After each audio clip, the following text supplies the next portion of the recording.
സിപിഎമ്മിലെ ഉന്നതരിലേക്ക് അന്വേഷണം നീളുകയാണ്. ഇലക്ഷൻ വന്ന വാദിക്കൽ മുട്ടി വിളിച്ചപ്പോഴാണ് സംസ്ഥാനത്തെ പ്രമുഖ സിപിഎം നേതാക്കൾക്ക് ഇഡി നോട്ടീസ് വരാൻ പോകുന്നത്.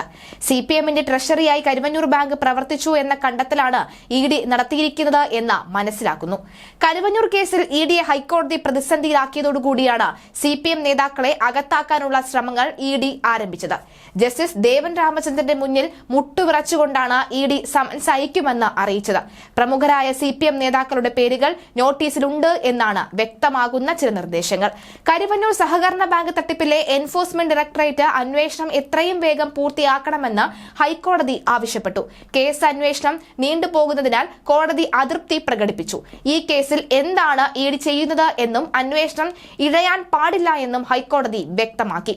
തന്റെ സ്വത്തുക്കൾ കണ്ടുകെട്ടിയെന്നും അക്കൌണ്ടുകൾ മരവിപ്പിച്ചിരിക്കുകയാണ് എന്നും ചൂണ്ടിക്കാട്ടി അലി സാബറി എന്ന നിക്ഷേപകൻ സമർപ്പിച്ച ഹർജി പരിഗണിക്കുന്നതിനിടയിലാണ് ജസ്റ്റിസ് ദേവൻ രാമചന്ദ്രൻ ഈ നിരീക്ഷണങ്ങൾ നടത്തിയത്.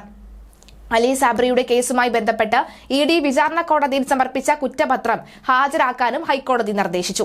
കുറ്റപത്രം പുറത്തുവരുന്നതോടുകൂടി സിപിഎമ്മിന്റെ തനിനിറം പുറത്തുവരുമെന്നാണ് എല്ലാവരും കരുതുന്നത്.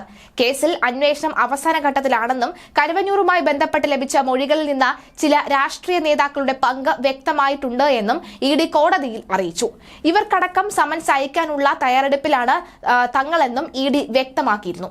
ഇതിനിടെയാണ് കോടതി അന്വേഷണം വൈകുന്ന കാര്യം പരാമർശിച്ചത്. എല്ലാ കാലത്തും അന്വേഷണം ഇങ്ങനെ നീട്ടിക്കൊണ്ടു പോകാൻ പറ്റില്ല. നിക്ഷേപകരടക്കം അനേകം പേരെ ബാധിക്കുന്ന കാര്യമാണിത്. അന്വേഷണത്തിന് ഒരു സമയക്രമം ഉണ്ടാകണമെന്നും ഹൈക്കോടതി വ്യക്തമാക്കി. കേസ് 2 ആഴ്ചയ്ക്ക് ശേഷം വീണ്ടും പരിഗണിക്കും. അന്ന് കൃത്യമായ വിവരങ്ങൾ ഇഡി കോടതിയിൽ സമർപ്പിക്കേണ്ടി വരും. ഇഡിയുടെ നോട്ടീസ് ലഭിച്ച കരുവന്നൂർ ബാങ്ക് കള്ളപ്പണ കേസിൽ അന്വേഷണം ഉന്നതരിലേക്ക് നീങ്ങുകയാണ്. കരുവന്നൂർ ബാങ്ക് കള്ളപ്പണ കേസിൽ സിപിഎം തൃശൂർ ജില്ലാ സെക്രട്ടറി എം വർഗീസിനെ ഇഡി ചോദ്യം ചെയ്തിരുന്നു. ബാങ്കിൽ നിന്ന് കോടികളുടെ ബനാമി വായ്പകൾ അനുവദിച്ചതിലാണ് ചോദ്യം ചെയ്യൽ നടക്കുന്നത്. കരുവന്നൂർ കേസിൽ ഉന്നത ഇടപാടുകൾ ഉണ്ടെന്നും ഇഡി ആദ്യഘട്ട കുറ്റപത്രത്തിൽ വ്യക്തമാക്കിയിരുന്നു. 55 പ്രതികളെ ഉൾപ്പെടെയാണ് 1ാം ഘട്ട കുറ്റപത്രം നടത്തിയിരിക്കുന്നത്. കേസിൽ സിപിഎം സംസ്ഥാന സമിതി അംഗങ്ങളായ M K Kannan, AC Moideen എന്നിവരെയും ഇഡി നേരത്തെ ചോദ്യം ചെയ്തിരുന്നു. കള്ളപ്പണ കേസിലെ ഉന്നത ഇടപാടിലെ അന്വേഷണം തുടരുകയാണ് എന്ന കുറ്റപത്രത്തിൽ ഇഡി വ്യക്തമാക്കിയിരുന്നു. ഇതിനു പിന്നാലെയാണ് സിപിഎം നേതാവിന് നോട്ടീസ് നൽകിയിരിക്കുന്നത്. കേസിൽ 2ാം ഘട്ട അന്വേഷണം ആരംഭിച്ചതോടെയാണ് ഇഡി സിപിഎം തൃശൂർ ജില്ലാ സെക്രട്ടറിക്ക് നോട്ടീസ് നൽകിയിരിക്കുന്നത്. കേസിൽ കൂടുതൽ ഉന്നതർക്കെതിരെ അന്വേഷണം വ്യാപിക്കുമെന്നാണ് വിവരം.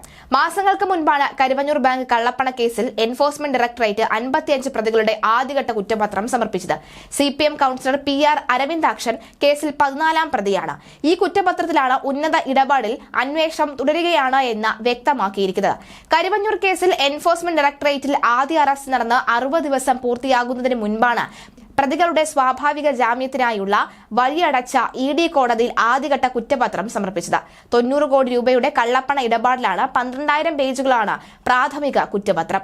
50 പ്രതികളും 5 കമ്പനികളുമാണ് പ്രതിപട്ടികയിൽ. 15 കോടിയിലേറെ രൂപ ബാങ്കിൽ നിന്ന് തട്ടിയ റെപ്കോ കമ്മീഷൻ ഏജന്റ് കൂടിയായ AK ബിജോയാണ് കേസിലെ 1ാം പ്രതി. ഇയാളുടെ ഉടമസ്ഥയിലുള്ള 3 കമ്പനികളും മറ്റൊരു പ്രതിയായ PK കിരണിന്റെ ഉടമസ്ഥയിലുള്ള 2 കമ്പനികളും പ്രതിപട്ടികയിലുണ്ട്.